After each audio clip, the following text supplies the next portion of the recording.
up inside myself. This life is much too young to fade. I ran away from the pain, always breaking down inside, incomplete. But now I see this won't be the end of me. El CDC apestaba a cloro y a final. Las puertas blindadas se cerraron detrás de nosotros con un silbido hidráulico que sonó a sentencia. El grupo se quedó en el recibidor, iluminado por luces fluorescentes que parpadeaban como si también ellas duraran de su propia utilidad. La doctora Jenner, porque era una mujer, no la viuda que recordaba de la serie, y eso me heló la sangre un momento, nos observaba detrás de un cristal blindado con una expresión que no sabía si era esperanza o cansancio. Bienvenidos al Centro para el Control de Enfermedades, dijo, con una voz plana, de quien ha repetido la misma frase 1000 veces. Por favor, depositen sus armas en los contenedores. Shane dio un paso al frente, el revólver aún en la mano. Ni de coña. No sabemos quién eres ni qué coño pasa aquí. La doctora, leí su credencial. Doctora Evelyn Shaw, no Jenner, otra vez el maldito cambio, suspiró como si aquello fuera un guión gastado. Soy la única persona con vida en este edificio. Llevo 23 días sin ver a otro ser humano que respire. Si quisiera hacerles daño, habría cerrado la puerta hace 10 minutos y les habría dejado fuera con los de fuera. Se hizo el silencio. Miré a Shane, a Daryl, a Glenn. Las caras del grupo reflejaban lo mismo. Hambre, miedo y esa chispa estúpida de esperanza que la gente se niega a apagar aunque el mundo se esté quemando. Dale las armas, dije, y mi voz sonó tan tranquila que hasta yo me sorprendí. Si quieren que nos ayudemos mutuamente, esto se empieza con confianza. Shane me fulminó con la mirada. Tú no das órdenes aquí, Alex. No doy órdenes. Doy consejos. Y mi consejo es que entremos, comamos algo caliente, durmamos en una cama y mañana decidimos. Carol, que tenía a Sofía agarrada de la mano como si fuera un salvavidas, murmuró. Por favor, la niña lleva 3 días sin probar comida de verdad. Esa frase pesó más que cualquier argumento. Shane apretó la mandíbula, soltó un bufido y metió el revólver en el contenedor de plástico que había junto a la puerta. Los demás le imitaron, unos con más renuencia que otros.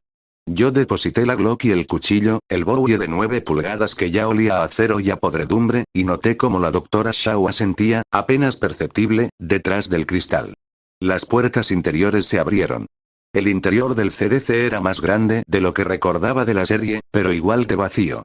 Pasillos blancos que se perdían en la penumbra, puertas cerradas con códigos de acceso, silencio solo roto por el zumbido de los generadores. La doctora Shaw nos guió hasta una sala común con sofás mugrientos, una máquina de café rota y una nevera que aún funcionaba. Hay raciones militares en el armario de la izquierda, dijo, señalando. Las duchas están al final del pasillo. Las camas, bueno, cojan las que quieran. Sobran. Mientras el grupo se dispersaba entre la comida y el alivio, yo me quedé en el umbral, observando. La doctora Shaw se giró hacia mí, y por un momento sus ojos se fijaron en mis manos. En los callos. En la forma en que me mantenía en pie. Tú no eres como los demás, dijo, sin preguntar. Nadie es como los demás. Sabes moverte. Sabes qué preguntas no hacer. Se acercó un paso, bajando la voz. ¿Has estado en esto antes? En algo parecido. No mentía del todo. Había estado en un apocalipsis, pero sentado en un sofá con una manta y una bolsa de patatas. Ella no necesitaba saber eso. Te voy a mostrar algo, dijo, girándose hacia el pasillo. Pero solo tú. Por ahora. La seguí.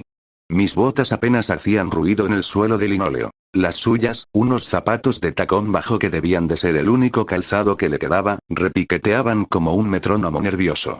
Atravesamos 3 puertas con código hasta llegar a lo que en la serie llamaban la sala de control. Allí estaban las pantallas. Docenas de ellas, apiladas en una pared curva, mostrando gráficos de curvas descendentes, mapas de calor de ciudades enteras que se apagaban como velas, y un reloj digital que marcaba cuenta atrás. ¿Qué es eso? Pregunté, señalando el reloj aunque ya lo sabía. El tiempo que le queda al generador de reserva, respondió la doctora, con esa voz plana que empezaba a hacerme daño. El CDC se diseñó para mantener sus sistemas operativos durante 6 meses en caso de emergencia nacional. Llevamos 110 días. Quedan menos de 72 horas antes de que los sistemas de ventilación, filtración y seguridad se apaguen. ¿Y entonces? Entonces las puertas se abrirán. Y lo que hay fuera entrará. Se hizo el silencio. En las pantallas, una ciudad que parecía Atlanta ardía en infrarrojos. ¿Por qué no me lo has contado delante de los demás? Pregunté. La doctora Shaw se giró hacia mí. Tenía los ojos rojos, no de llorar, sino de no haber dormido. O de haber llorado hasta quedarse seca. Porque todavía no he decidido si quiero que lo sepan. Señaló un armario metálico en la esquina. Ahí dentro hay una caja fuerte con los discos duros de toda la investigación. Secuenciación del patógeno, intentos de vacuna, todo. Pero sin electricidad, sin servidores, sin una red que funcione, no sirven para nada. ¿Y si alguien lo sacara de aquí? Pregunté, con una calma que no sentía. Si alguien los llevara a un lugar con energía solar, con generadores, con los conocimientos para leerlos. La doctora me miró como si acabara de decirle que los muertos podían curarse con aspirinas. Eso sería, teóricamente posible. Pero la caja fuerte necesita mi código de acceso y mi huella dactilar. Y yo no voy a salir de aquí. ¿Por qué no? Porque fuera no hay nada. Porque mi marido se suicidó en el laboratorio de abajo cuando vio los resultados. Porque he visto las muestras de tejido, las tasas de conversión, los estudios de vectores. Esto no es una epidemia. Es un evento de extinción. Su voz se quebró en la última palabra. Yo me quedé quieto, las manos a los lados, sin saber qué hacer con esa fragilidad que no encajaba en mi manual de operaciones. En mi otra vida, John Wick no consolaba a nadie. Mataba, o se marchaba. Pero yo no era solo John Wick. Doctora, dije, usando su título como un ancla, si se queda aquí dentro cuando se apaguen los generadores, no habrá nadie que pueda usar esos discos duros. Toda su investigación, todo el sufrimiento, todo se habrá perdido para siempre. ¿De verdad quiere eso? Me miró un largo rato. Luego, sin decir palabra, tecleó algo en un panel y la caja fuerte emitió un clic. Tienes hasta mañana para copiar los datos en discos portátiles, dijo, girándose de espaldas. Ahora déjame sola. Salí de la sala de control con los discos duros en una bolsa de lona que me había dado la doctora. En el pasillo, casi me choqué con Daryl. ¿Qué coño llevas ahí? Preguntó, con los ojos entrecerrados. La investigación. Lo que el CDC ha descubierto sobre esto. ¿Y para qué quieres eso? Porque cuando este edificio explote, dije, y vi cómo sus pupilas se dilataban, será lo único que quede. Daryl me sostuvo la mirada. Su mandíbula se tensó, y por un momento pensé que me iba a arrancar la cabeza. Luego, sin una palabra, se apartó y me dejó pasar. Esa noche, mientras el grupo cenaba raciones militares recalentadas en un microondas que chirriaba como un animal moribundo, yo me encerré en una oficina con los discos duros y 3 ordenadores portátiles que había encontrado en un almacén.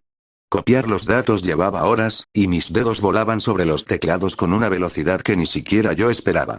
Este cuerpo recordaba cosas que mi mente consciente no había aprendido. Protocolos de encriptación, comandos de terminal, atajos que acortaban procesos en minutos.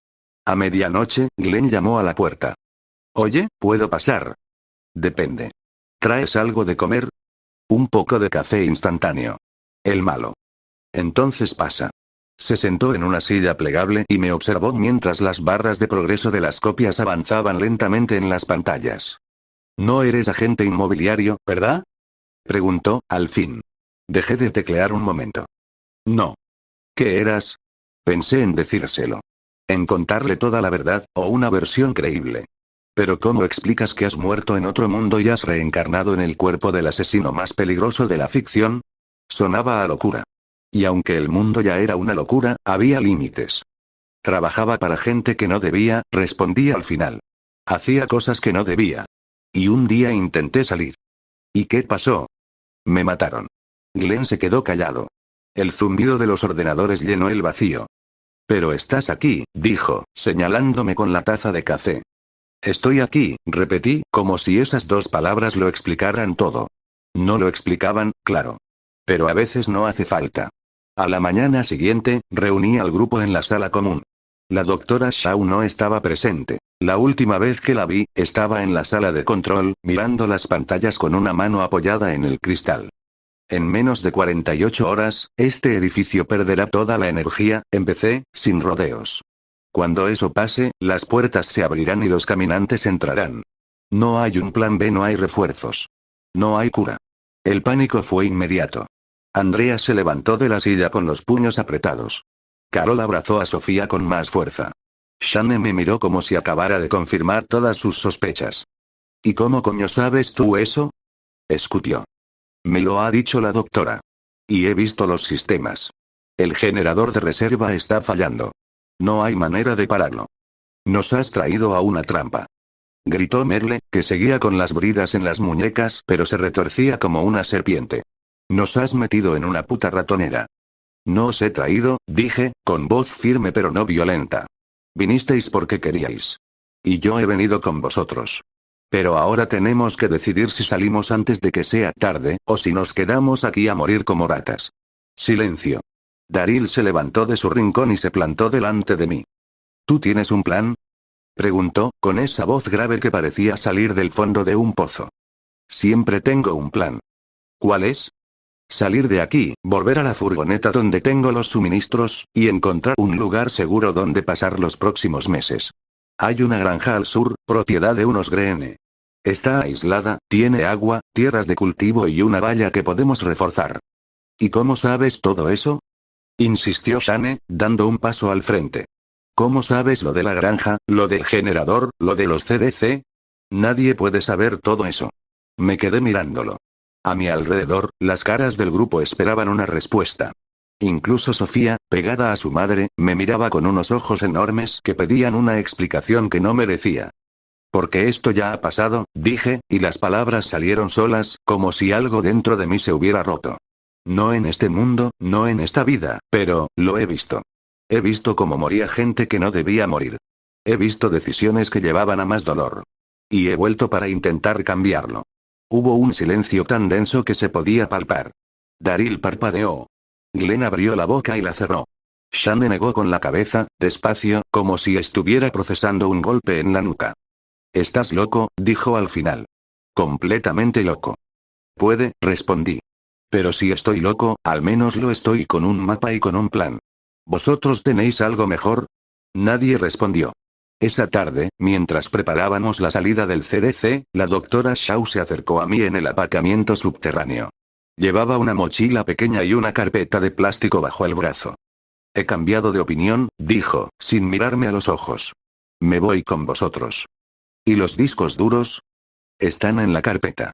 Los que has copiado, más unos cuantos que no estaban en la caja fuerte. Notas personales de mi marido, secuencias genéticas alternativas, cosas que pensé que nunca enseñaría a nadie». La miré. Tenía las ojeras más oscuras que el día anterior, pero en sus ojos había algo que no había visto antes. Un destello de rabia. «¿Qué ha pasado?», pregunté. «He visto las grabaciones de seguridad de los últimos días. Unas imágenes que captaron las cámaras exteriores». Hizo una pausa, humedeciéndose los labios.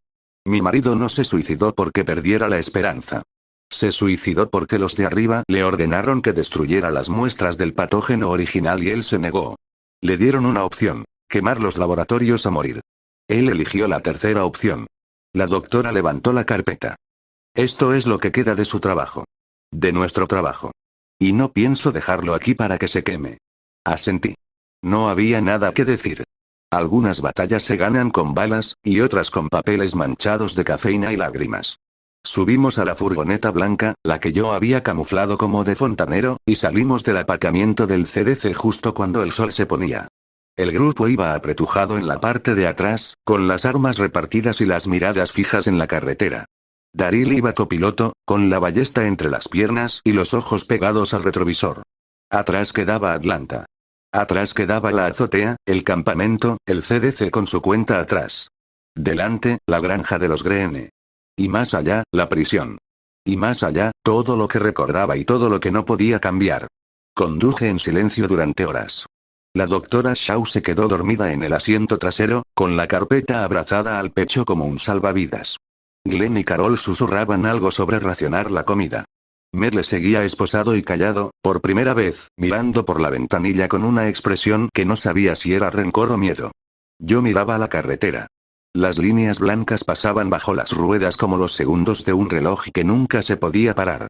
Y en mi cabeza, una y otra vez, la misma pregunta. ¿Cuánto puedo cambiar antes de que el cambio me cambie a mí? No había respuesta. Solo el asfalto, el motor, y el silencio de las estrellas, que aún no sabían que todo se había acabado. A medianoche, paramos en una gasolinera abandonada para repostar de los bidones que llevaba en la caja. Mientras el combustible fluía con un silbido lento, Daryl se apoyó en la furgoneta a mi lado. Lo de que esto ya ha pasado, dijo, sin mirarme. ¿Has visto a mi hermano? Sí. ¿Y? Merle sobrevive. Pero hace cosas que no te gustarán. Daryl apretó la mandíbula. El surtidor hizo clic al llegar al límite del depósito. ¿Y yo? Preguntó, y su voz tembló un poco, aunque no lo admitiría nunca. ¿Sobrevivo yo? Me giré hacia él. En la penumbra, con la luz de la luna plateándole el pelo revuelto, Daryl Dixon parecía una estatua de alguien que ya ha aceptado su propio final. Tú, dije, eres de los que se quedan hasta el final. No le dije que el final, en la serie, aún no había llegado. No le dije que sobrevivía a temporadas y temporadas de mierda, que se convertía en el corazón del grupo cuando todos los demás perdían el suyo. No le dije que su hermano lo traicionaría, que perdería a gente que quería, que aprendería a llorar en silencio. Solo le dije eso. Se quedó callado un rato. Luego dio un golpecito en el capó de la furgoneta y se alejó hacia la oscuridad, con la ballesta al hombro y los hombros un poco más rectos que antes. Volví a subir al asiento del conductor. Arranqué el motor, encendí las largas, y me perdí en la carretera otra vez. 3 horas después, cuando el sol empezaba a teñir de rosa el horizonte, vi las señales. Condado de Greene. 5 millas. Apreté el volante. La granja. Herschel. Maggie. Y el establo. El puto establo lleno de caminantes que Herschel se negaba a matar porque creía que aún estaban vivos. En la serie, ese descubrimiento casi los mata a todos. Pero yo sabía lo que había en ese establo. Y sabía que, si no actuaba con cuidado, Herschel nos echaría antes de que pudiéramos demostrarle que estábamos en lo cierto. Odiaba los dilemas morales. Este cuerpo estaba hecho para eliminar problemas, no para dialogar con ellos. Pero asintiendo, reduje la velocidad y tomé el desvío hacia la verja de entrada. Despertad, dije en voz alta, y el grupo se removió detrás. Hemos llegado. La granja de los Greene se alzaba al final del camino, envuelta en la luz dorada del amanecer. Parecía un sueño. Parecía un lugar donde el mundo no se había acabado. Pero yo sabía que los sueños, en este nuevo mundo, solo duraban hasta que alguien abría la puerta equivocada. Apagué el motor. Bajé de la furgoneta. Y empecé a caminar hacia la casa, con las manos vacías y visibles, porque a veces la mejor arma no es la que llevas en la cadera, sino la que guardas en la cabeza. La puerta principal se abrió antes de que llegara al porche. Herschel Greene me miró desde el umbral con una escopeta en la mano y la barbilla levantada. ¿Quién es usted y qué quiere? Preguntó, con esa voz de predicador sureño que ya había oído en otra vida. Sonreí. Una sonrisa pequeña, casi triste. Me llamo Alex. Y vengo a pedirle un favor, señor Greene. ¿Qué favor? Que no me eche de su propiedad cuando dentro de unos minutos le diga que el mundo se ha acabado y que lo único que podemos hacer es aprender a vivir en sus ruinas. Herschel entrecerró los ojos. La escopeta no bajó ni un centímetro. Pero tampoco subió. Y eso, pensé mientras oía a mi grupo bajando de la furgoneta a mis espaldas, era un comienzo. El CDC apestaba a cloro y a final. Las puertas blindadas se cerraron detrás de nosotros con un silbido hidráulico que sonó a sentencia. El grupo se quedó en el recibidor, iluminado por luces fluorescentes que parpadeaban como si también ellas duraran de su propia utilidad. La doctora Jenner, porque era una mujer, no la viuda que recordaba de la serie, y eso me heló la sangre un momento, nos observaba detrás de un cristal blindado con una expresión que no sabía si era esperanza o cansancio. Bienvenidos al Centro para el Control de Enfermedades, dijo, con una voz plana, de quien ha repetido la misma frase 1000 veces. Por favor, depositen sus armas en los contenedores. Shane dio un paso al frente, el revólver aún en la mano. Ni de coña. No sabemos quién eres ni qué coño pasa aquí. La doctora, leí su credencial. Doctora Evelyn Shaw, no Jenner, otra vez el maldito cambio, suspiró como si aquello fuera un guión gastado. Soy la única persona con vida en este edificio. Llevo 23 días sin ver a otro ser humano que respire. Si quisiera hacerles daño, habría cerrado la puerta hace 10 minutos y les habría dejado fuera con los de fuera. Se hizo el silencio. Miré a Shane, a Daryl, a Glenn. Las caras del grupo reflejaban lo mismo: hambre, miedo y esa chispa estúpida de esperanza que la gente se niega a apagar aunque el mundo se esté quemando. Dale las armas, dije, y mi voz sonó tan tranquila que hasta yo me sorprendí. Si quieren que nos ayudemos mutuamente, esto se empieza con confianza. Shane me fulminó con la mirada. Tú no das órdenes aquí, Alex. No doy órdenes. Doy consejos. Y mi consejo es que entremos, comamos algo caliente, durmamos en una cama y mañana decidimos. Carol, que tenía a Sofía agarrada de la mano como si fuera un salvavidas, murmuró. Por favor, la niña lleva 3 días sin probar comida de verdad. Esa frase pesó más que cualquier argumento. Shane apretó la mandíbula, soltó un bufido y metió el revólver en el contenedor de plástico que había junto a la puerta. Los demás le imitaron, unos con más renuencia que otros. Yo deposité la Glock y el cuchillo, el Bowie de 9 pulgadas que ya olía a acero y a podredumbre, y noté como la doctora Shaw asentía, apenas perceptible, detrás del cristal. Las puertas interiores se abrieron. El interior del CDC era más grande de lo que recordaba de la serie, pero igual de vacío.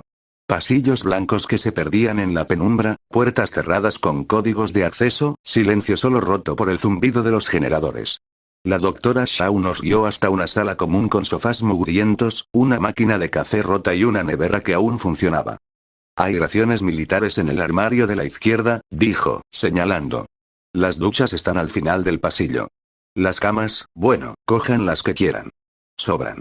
Mientras el grupo se dispersaba entre la comida y el alivio, yo me quedé en el umbral, observando. La doctora Shaw se giró hacia mí, y por un momento sus ojos se fijaron en mis manos. En los callos. En la forma en que me mantenía en pie. Tú no eres como los demás, dijo, sin preguntar. Nadie es como los demás. Sabes moverte. Sabes qué preguntas no hacer. Se acercó un paso, bajando la voz. ¿Has estado en esto antes? En algo parecido. No mentía del todo. Había estado en un apocalipsis, pero sentado en un sofá con una manta y una bolsa de patatas. Ella no necesitaba saber eso. Te voy a mostrar algo, dijo, girándose hacia el pasillo. Pero solo tú. Por ahora. La seguí. Mis botas apenas hacían ruido en el suelo de linóleo. Las suyas, unos zapatos de tacón bajo que debían de ser el único calzado que le quedaba, repiqueteaban como un metrónomo nervioso. Atravesamos 3 puertas con código hasta llegar a lo que en la serie llamaban la sala de control. Allí estaban las pantallas. Docenas de ellas, apiladas en una pared curva, mostrando gráficos de curvas descendentes, mapas de calor de ciudades enteras que se apagaban como velas, y un reloj digital que marcaba cuenta atrás. ¿Qué es eso? Pregunté, señalando el reloj aunque ya lo sabía. El tiempo que le queda al generador de reserva, respondió la doctora, con esa voz plana que empezaba a hacerme daño. El CDC se diseñó para mantener sus sistemas operativos durante 6 meses en caso de emergencia nacional. Llevamos 110 días. Quedan menos de 72 horas antes de que los sistemas de ventilación, filtración y seguridad se apaguen. ¿Y entonces? Entonces las puertas se abrirán. Y lo que hay fuera entrará. Se hizo el silencio. En las pantallas, una ciudad que parecía Atlanta ardía en infrarrojos. ¿Por qué no me lo has contado delante de los demás? Pregunté. La doctora Shaw se giró hacia mí. Tenía los ojos rojos, no de llorar, sino de no haber dormido. O de haber llorado hasta quedarse seca. Porque todavía no he decidido si quiero que lo sepan. Señaló un armario metálico en la esquina. Ahí dentro hay una caja fuerte con los discos duros de toda la investigación. Secuenciación del patógeno, intentos de vacuna, todo. Pero sin electricidad, sin servidores, sin una red que funcione, no sirven para nada. ¿Y si alguien lo sacara de aquí? Pregunté, con una calma que no sentía. Si alguien los llevara a un lugar con energía solar, con generadores, con los conocimientos para leerlos. La doctora me miró como si acabara de decirle que los muertos podían curarse con aspirinas. Eso sería, teóricamente posible. Pero la caja fuerte necesita mi código de acceso y mi huella dactilar. Y yo no voy a salir de aquí. ¿Por qué no? Porque fuera no hay nada. Porque mi marido se suicidó en el laboratorio de abajo cuando vio los resultados. Porque he visto las muestras de tejido, las tasas de conversión, los estudios de vectores. Esto no es una epidemia. Es un evento de extinción. Su voz se quebró en la última palabra. Yo me quedé quieto, las manos a los lados, sin saber qué hacer con esa fragilidad que no encajaba en mi manual de operaciones. En mi otra vida, John Wick no consolaba a nadie. Mataba, o se marchaba. Pero yo no era solo John Wick. Doctora, dije, usando su título como un ancla, si se queda aquí dentro cuando se apaguen los generadores, no habrá nadie que pueda usar esos discos duros. Toda su investigación, todo el sufrimiento, todo se habrá perdido para siempre. ¿De verdad quiere eso? Me miró un largo rato. Luego, sin decir palabra, tecleó algo en un panel y la caja fuerte emitió un clic. Tienes hasta mañana para copiar los datos en discos portátiles, dijo, girándose de espaldas. Ahora déjame sola. Salí de la sala de control con los discos duros en una bolsa de lona que me había dado la doctora. En el pasillo, casi me choqué con Daryl. ¿Qué coño llevas ahí? Preguntó, con los ojos entrecerrados. La investigación. Lo que el CDC ha descubierto sobre esto. ¿Y para qué quieres eso? Porque cuando este edificio explote, dije, y vi cómo sus pupilas se dilataban, será lo único que quede. Daryl me sostuvo la mirada. Su mandíbula se tensó, y por un momento pensé que me iba a arrancar la cabeza. Luego, sin una palabra, se apartó y me dejó pasar. Esa noche, mientras el grupo cenaba raciones militares recalentadas en un microondas que chirriaba como un animal moribundo, yo me encerré en una oficina con los discos duros y 3 ordenadores portátiles que había encontrado en un almacén. Copiar los datos llevaba horas, y mis dedos volaban sobre los teclados con una velocidad que ni siquiera yo esperaba. Este cuerpo recordaba cosas que mi mente consciente no había aprendido. Protocolos de encriptación, comandos de terminal, atajos que acortaban procesos en minutos. A medianoche, Glenn llamó a la puerta. Oye, ¿puedo pasar? Depende. ¿Traes algo de comer? Un poco de café instantáneo. El malo. Entonces pasa. Se sentó en una silla plegable y me observó mientras las barras de progreso de las copias avanzaban lentamente en las pantallas. No eres agente inmobiliario, ¿verdad? Preguntó, al fin. Dejé de teclear un momento. No. ¿Qué eras? Pensé en decírselo. En contarle toda la verdad, o una versión creíble. Pero ¿cómo explicas que has muerto en otro mundo y has reencarnado en el cuerpo del asesino más peligroso de la ficción? Sonaba a locura. Y aunque el mundo ya era una locura, había límites. Trabajaba para gente que no debía, respondí al final. Hacía cosas que no debía. Y un día intenté salir. ¿Y qué pasó? Me mataron. Glenn se quedó callado. El zumbido de los ordenadores llenó el vacío. Pero estás aquí, dijo, señalándome con la taza de café. Estoy aquí, repetí, como si esas 2 palabras lo explicaran todo. No lo explicaban, claro. Pero a veces no hace falta. A la mañana siguiente, reuní al grupo en la sala común. La doctora Shaw no estaba presente. La última vez que la vi, estaba en la sala de control, mirando las pantallas con una mano apoyada en el cristal. En menos de 48 horas, este edificio perderá toda la energía, empecé, sin rodeos. Cuando eso pase, las puertas se abrirán y los caminantes entrarán. No hay un plan B, no hay refuerzos. No hay cura. El pánico fue inmediato. Andrea se levantó de la silla con los puños apretados. Carol abrazó a Sofía con más fuerza. Shane me miró como si acabara de confirmar todas sus sospechas. ¿Y cómo coño sabes tú eso? Escupió. Me lo ha dicho la doctora. Y he visto los sistemas. El generador de reserva está fallando. No hay manera de pararlo. Nos has traído a una trampa. Gritó Merle, que seguía con las bridas en las muñecas, pero se retorcía como una serpiente. Nos has metido en una puta ratonera. No os he traído, dije, con voz firme pero no violenta. Vinisteis porque queríais. Y yo he venido con vosotros. Pero ahora tenemos que decidir si salimos antes de que sea tarde, o si nos quedamos aquí a morir como ratas. Silencio. Daryl se levantó de su rincón y se plantó delante de mí. ¿Tú tienes un plan? Preguntó, con esa voz grave que parecía salir del fondo de un pozo. Siempre tengo un plan. ¿Cuál es? Salir de aquí, volver a la furgoneta donde tengo los suministros, y encontrar un lugar seguro donde pasar los próximos meses. Hay una granja al sur, propiedad de unos Greene. Está aislada, tiene agua, tierras de cultivo y una valla que podemos reforzar. ¿Y cómo sabes todo eso? Insistió Shane, dando un paso al frente. ¿Cómo sabes lo de la granja, lo del generador, lo de los CDC? Nadie puede saber todo eso. Me quedé mirándolo. A mi alrededor, las caras del grupo esperaban una respuesta. Incluso Sofía, pegada a su madre, me miraba con unos ojos enormes que pedían una explicación que no merecía. Porque esto ya ha pasado, dije, y las palabras salieron solas, como si algo dentro de mí se hubiera roto. No en este mundo, no en esta vida, pero, lo he visto. He visto cómo moría gente que no debía morir. He visto decisiones que llevaban a más dolor. Y he vuelto para intentar cambiarlo. Hubo un silencio tan denso que se podía palpar. Daryl parpadeó. Glenn abrió la boca y la cerró. Shane negó con la cabeza, despacio, como si estuviera procesando un golpe en la nuca. «Estás loco», dijo al final. «Completamente loco». «Puede», respondí. «Pero si estoy loco, al menos lo estoy con un mapa y con un plan. ¿Vosotros tenéis algo mejor?» Nadie respondió. Esa tarde, mientras preparábamos la salida del CDC, la doctora Shaw se acercó a mí en el aparcamiento subterráneo. Llevaba una mochila pequeña y una carpeta de plástico bajo el brazo. «He cambiado de opinión», dijo, sin mirarme a los ojos. «Me voy con vosotros». «¿Y los discos duros?» «Están en la carpeta. Los que has copiado, más unos cuantos que no estaban en la caja fuerte.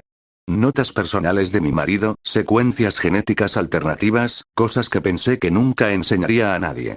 La miré. Tenía las ojeras más oscuras que el día anterior, pero en sus ojos había algo que no había visto antes. Un destello de rabia. «¿Qué ha pasado?», pregunté. «He visto las grabaciones de seguridad de los últimos días. Unas imágenes que captaron las cámaras exteriores». Hizo una pausa, humedeciéndose los labios. «Mi marido no se suicidó porque perdiera la esperanza. Se suicidó porque los de arriba le ordenaron que destruyera las muestras del patógeno original y él se negó. Le dieron una opción: quemar los laboratorios a morir. Él eligió la tercera opción». La doctora levantó la carpeta. «Esto es lo que queda de su trabajo. De nuestro trabajo. Y no pienso dejarlo aquí para que se queme». Asentí. No había nada que decir. Algunas batallas se ganan con balas, y otras con papeles manchados de cafeína y lágrimas. Subimos a la furgoneta blanca, la que yo había camuflado como de fontanero, y salimos del aparcamiento del CDC justo cuando el sol se ponía. El grupo iba apretujado en la parte de atrás, con las armas repartidas y las miradas fijas en la carretera. Daryl iba copiloto, con la ballesta entre las piernas y los ojos pegados al retrovisor. Atrás quedaba Atlanta. Atrás quedaba la azotea, el campamento, el CDC con su cuenta atrás. Delante, la granja de los Greene. Y más allá, la prisión. Y más allá, todo lo que recordaba y todo lo que no podía cambiar. Conduje en silencio durante horas. La doctora Shaw se quedó dormida en el asiento trasero, con la carpeta abrazada al pecho como un salvavidas. Glenn y Carol susurraban algo sobre racionar la comida. Medle seguía esposado y callado, por primera vez, mirando por la ventanilla con una expresión que no sabía si era rencor o miedo. Yo miraba la carretera. Las líneas blancas pasaban bajo las ruedas como los segundos de un reloj que nunca se podía parar. Y en mi cabeza, una y otra vez, la misma pregunta: ¿cuánto puedo cambiar antes de que el cambio me cambie a mí? No había respuesta. Solo el asfalto, el motor, y el silencio de las estrellas, que aún no sabían que todo se había acabado. A medianoche, paramos en una gasolinera abandonada para repostar de los bidones que llevaba en la caja. Mientras el combustible fluía con un silbido lento, Daryl se apoyó en la furgoneta a mi lado. «Lo de que esto ya ha pasado», dijo, sin mirarme. «¿Has visto a mi hermano?» «Sí». «¿Y?» «Medle sobrevive. Pero hace cosas que no te gustarán». Daryl apretó la mandíbula. El surtidor hizo clic al llegar al límite del depósito. «¿Y yo?», preguntó, y su voz tembló un poco, aunque no lo admitiría nunca. «¿Sobrevivo yo?». Me giré hacia él. En la penumbra, con la luz de la luna plateándole el pelo revuelto, Daryl Dixon parecía una estatua de alguien que ya ha aceptado su propio final. «Tú», dije, «eres de los que se quedan hasta el final». No le dije que el final, en la serie, aún no había llegado. No le dije que sobrevivía a temporadas y temporadas de mierda, que se convertía en el corazón del grupo cuando todos los demás perdían el suyo. No le dije que su hermano lo traicionaría, que perdería a gente que quería, que aprendería a llorar en silencio. Solo le dije eso. Se quedó callado un rato. Luego dio un golpecito en el capó de la furgoneta y se alejó hacia la oscuridad, con la ballesta al hombro y los hombros un poco más rectos que antes. Volví a subir al asiento del conductor. Arranqué el motor, encendí las largas, y me perdí en la carretera otra vez. 3 horas después, cuando el sol empezaba a teñir de rosa el horizonte, vi las señales. Condado de Greene. 5 millas. Apreté el volante. La granja. Ersel. Maggie. Y el establo. El puto establo lleno de caminantes que Ersel se negaba a matar porque creía que aún estaban vivos. En la serie, ese descubrimiento casi los mata a todos. Pero yo sabía lo que había en ese establo. Y sabía que, si no actuaba con cuidado, Ersel nos echaría antes de que pudiéramos demostrarle que estábamos en lo cierto. Odiaba los dilemas morales. Este cuerpo estaba hecho para eliminar problemas, no para dialogar con ellos. Pero asintiendo, reduje la velocidad y tomé el desvío hacia la verja de entrada. Despertad, dije en voz alta, y el grupo se removió detrás. Hemos llegado. La granja de los Greene se alzaba al final del camino, envuelta en la luz dorada del amanecer. Parecía un sueño. Parecía un lugar donde el mundo no se había acabado. Pero yo sabía que los sueños, en este nuevo mundo, solo duraban hasta que alguien abría la puerta equivocada. Apagué el motor. Bajé de la furgoneta. Y empecé a caminar hacia la casa, con las manos vacías y visibles, porque a veces la mejor arma no es la que llevas en la cadera, sino la que guardas en la cabeza. La puerta principal se abrió antes de que llegara al porche. Ersel Greene me miró desde el umbral con una escopeta en la mano y la barbilla levantada. ¿Quién es usted y qué quiere?, preguntó, con esa voz de predicador sureño que ya había oído en otra vida. Sonreí. Una sonrisa pequeña, casi triste. Me llamo Alex. Y vengo a pedirle un favor, señor Greene. ¿Qué favor? Que no me eche de su propiedad cuando dentro de unos minutos le diga que el mundo se ha acabado y que lo único que podemos hacer es aprender a vivir en sus ruinas.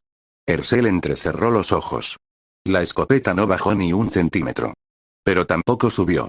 Y eso, pensé mientras oía a mi grupo bajando de la furgoneta a mis espaldas, era un comienzo. La granja de los Greene era una mentira hermosa. Durante los primeros 3 días, casi pude creerla. El olor a heno y a tierra mojada. Las gallinas picoteando en el corral. El sonido del viento en los álamos, que sonaba a normalidad, a domingo por la tarde, a vida antes de que la vida se volviera un infierno. Pero yo no podía dormir.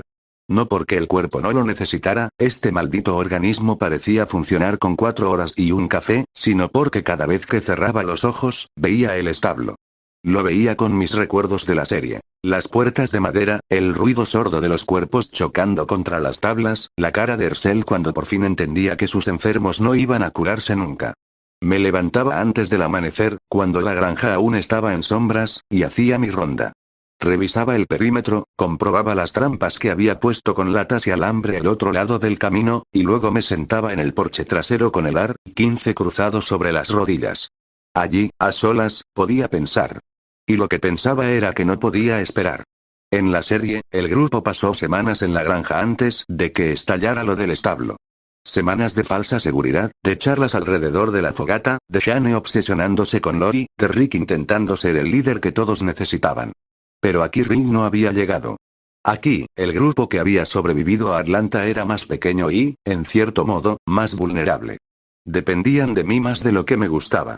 Y Ersel, el muy cabezón, seguía creyendo que todo esto era una enfermedad pasajera. El 4.º día, Maggie nos invitó a cenar en la casa principal. Era la primera vez que el grupo entero se sentaba a la mesa con los Greene, y la tensión se podía cortar con un cuchillo. Ersel presidía el extremo, con la Biblia al lado del plato. A su derecha, su hija Maggie, que nos miraba con una mezcla de curiosidad y recelo.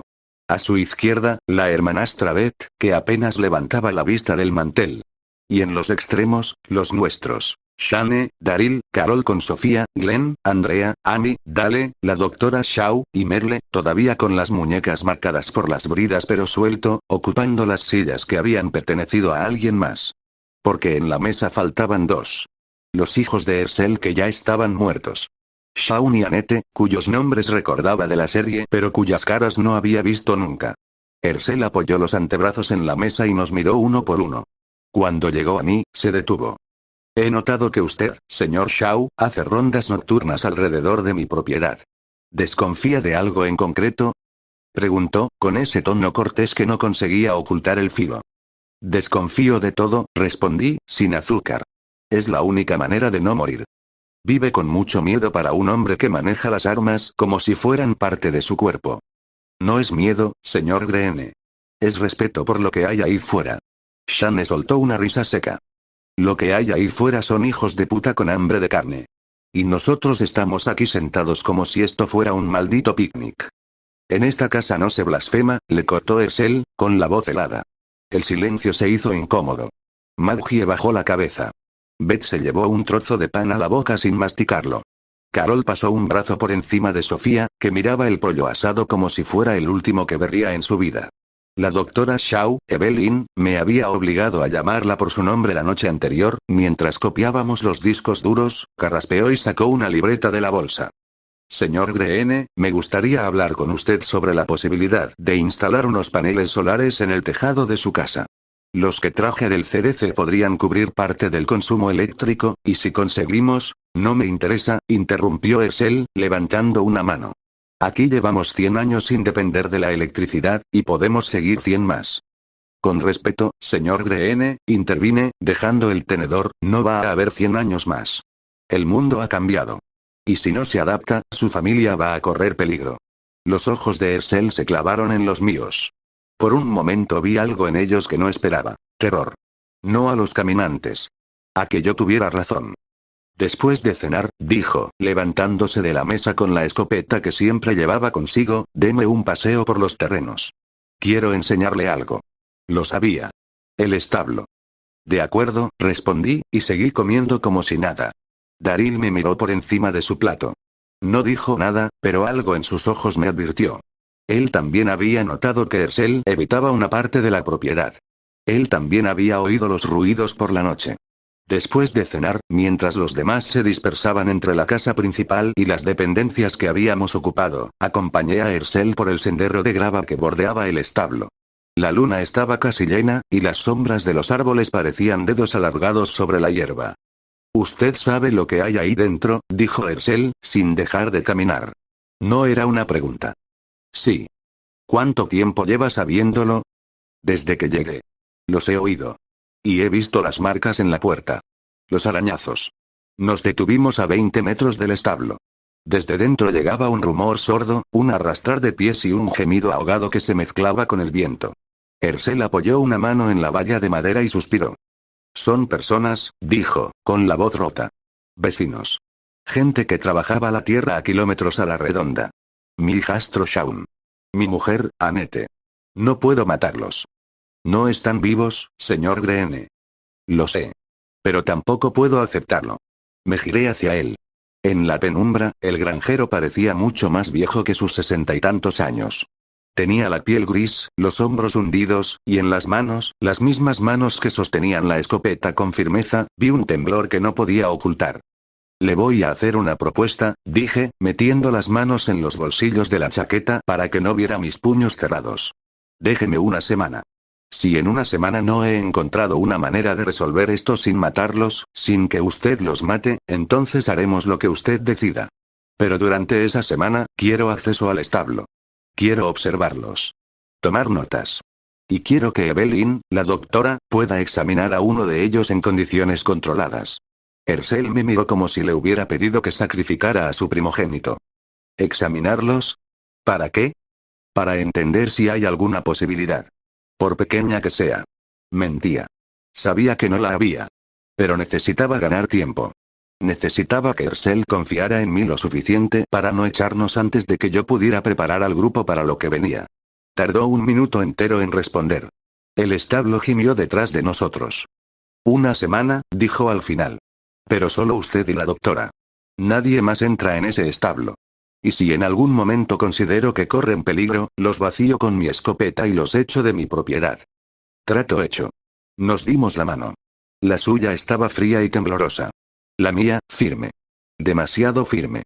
Esa noche, cuando volví a la dependencia donde dormía, un antiguo granero reformado con camas militares que había traído Dale en su caravana, Daryl me estaba esperando apoyado en el marco de la puerta. «¿Qué hay en el establo?», preguntó, con la ballesta colgando del hombro. «Caminantes. Más de una docena». Su mandíbula se tensó. «¿Y el viejo lo sabe?» «Lo sabe. Cree que están enfermos. Que pueden curarse». «Puto idiota». «No lo llames así», dije, pasando a su lado para entrar. «Es un hombre que ha perdido a su familia y no sabe cómo aceptarlo. Eso no es idiotez. Es ser humano». Daryl resopló. «Ser humano nos va a matar a todos». Y tenía razón. Pero yo no estaba allí para ser práctico. Estaba allí para recordarme a mí mismo que, debajo de las manos que mataban, seguía habiendo un corazón que latía. A la mañana siguiente, empecé a trabajar.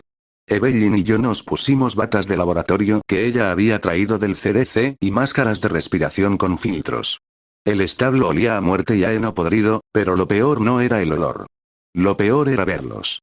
Las siluetas que se movían en la penumbra, atadas con cadenas y grilletes improvisados, con la piel colgando y los ojos blancos como la leche. Reconocí a Shaun por la foto que había visto en la sala de estar. Un chico de 20 y tantos, con la mandíbula desencajada y los brazos estirados hacia nosotros como si aún pidiera ayuda. Dios mío, susurró Evelyn, tapándose la boca con la mano. Esto es, no son humanos. No queda nada humano en ellos. Ya lo sé. Pero Herschel necesita verlo con sus propios ojos. O con los nuestros, al menos. Pasamos la mañana tomando muestras.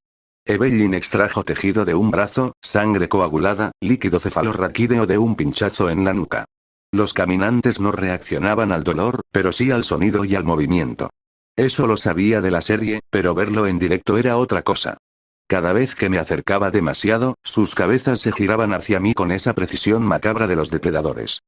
Doctora, dije mientras ella llenaba un tubo de ensayo, ¿qué le pasó realmente a su marido? Evelyn se quedó quieta un segundo. Luego siguió trabajando, con los dedos hábiles a pesar del temblor. Violet, dijo al final. Así se llamaba. Trabajó con las muestras originales del patógeno. Las que llegaron de Europa antes de que todo esto se descontrolara. Él creía que era un arma biológica, que alguien la había liberado a propósito. Pero cuando intentó publicar sus hallazgos, le silenciaron. Y cuando el brote se extendió, le dieron a elegir, destruir las muestras o morir. Él no quería destruirlas. Quería que alguien las estudiara. Así que las escondió. ¿Dónde? En su laboratorio privado. En el sótano del CDC. Un cuarto que no figuraba en los planos oficiales. Los discos duros que me diste contienen las claves para encontrarlo, pero sin electricidad, sin acceso a la red interna, ya encontraremos la forma, dije, sin mucha esperanza. Al salir del establo, con las muestras embolsadas y la ropa impregnada del olor a putrefacción, me encontré a Glenn apoyado en la valla. Llevaba su característica gorra de béisbol y una expresión que no supe leer. ¿Has estado con los que están ahí dentro? Preguntó, señalando el establo con la barbilla. Sí. ¿Son como los de fuera? Peor. Porque estos tienen nombre. Y el dueño de la granja los conoce. Glenn se quedó callado un momento. Luego, con una voz más baja de lo normal. ¿Crees que podremos quedarnos aquí? ¿De verdad? Por ahora sí. Pero cuando Herschel descubra que no hay cura, o decide echar a los caminantes, o decide echarnos a nosotros. O las dos cosas. Y mientras tanto, nosotros, ¿qué hacemos? Prepararnos para marchar. Y rezar para que no sea a tiros. Glenn asintió, y por un momento me pareció más joven de lo que recordaba. 21 años, repartidor de pizzas, atrapado en un apocalipsis con un grupo de desconocidos y un asesino reencarnado que no sabía cómo mirarle a los ojos sin ver su cadáver en una puerta de alcantarillado, años después, en otra vida que ya no existía. Alex, dijo, antes de marcharse, no sé qué eres ni de dónde vienes. Pero me alegro de que estés aquí. Y se fue. Me quedé solo, con la tarde cayendo sobre la granja, con el establo gimiendo a mi espalda y el olor a muerte pegado a la ropa. Me senté en el porche del granero y dejé que el sol me diera en la cara. Por un momento, solo un momento, cerré los ojos e intenté recordar cómo era no tener miedo. No pude. Esa noche, mientras todos dormían, saqué mi blog de notas y taché lo que ya había cumplido. Sobrevivir al CDC. Hecho. Llegar a la granja. Hecho. Luego escribí 2 líneas nuevas, con una letra tan pequeña que casi no se leía. Ir a por Rick antes de que se desangre en el hospital. Matar a los caminantes del establo antes de que maten a alguien del grupo. Miré la segunda línea un largo rato. Luego la taché. No. Esa decisión no podía tomarla yo solo. Tenía que ser de Herschel, o de todo el grupo. Porque si me convertía en el que resolvía todos los problemas con violencia, no sería diferente de lo que había sido John Wick. Y yo no había vuelto para ser John Wick. Había vuelto para ser Alex. Un hombre con las manos llenas de callos y la cabeza llena de recuerdos que no le pertenecían. Un hombre que, a pesar de todo, todavía podía llorar. Me sequé una lágrima que no recordaba haber derramado y cerré el blog. Afuera, la luna se escondió detrás de una nube. El establo gimió una vez más. Y en el silencio que siguió, oí algo que no esperaba. Un coche. Lejano. Aproximándose por la carretera. Me puse de pie de un salto, la Glock ya en la mano. Corrí al camino de entrada y me agaché detrás de un roble, con el arma apuntando a la curva. Los faros aparecieron primero. Luego la silueta del vehículo. Un sedán policial, con las luces apagadas y el capó humeando. Se detuvo frente a la verja.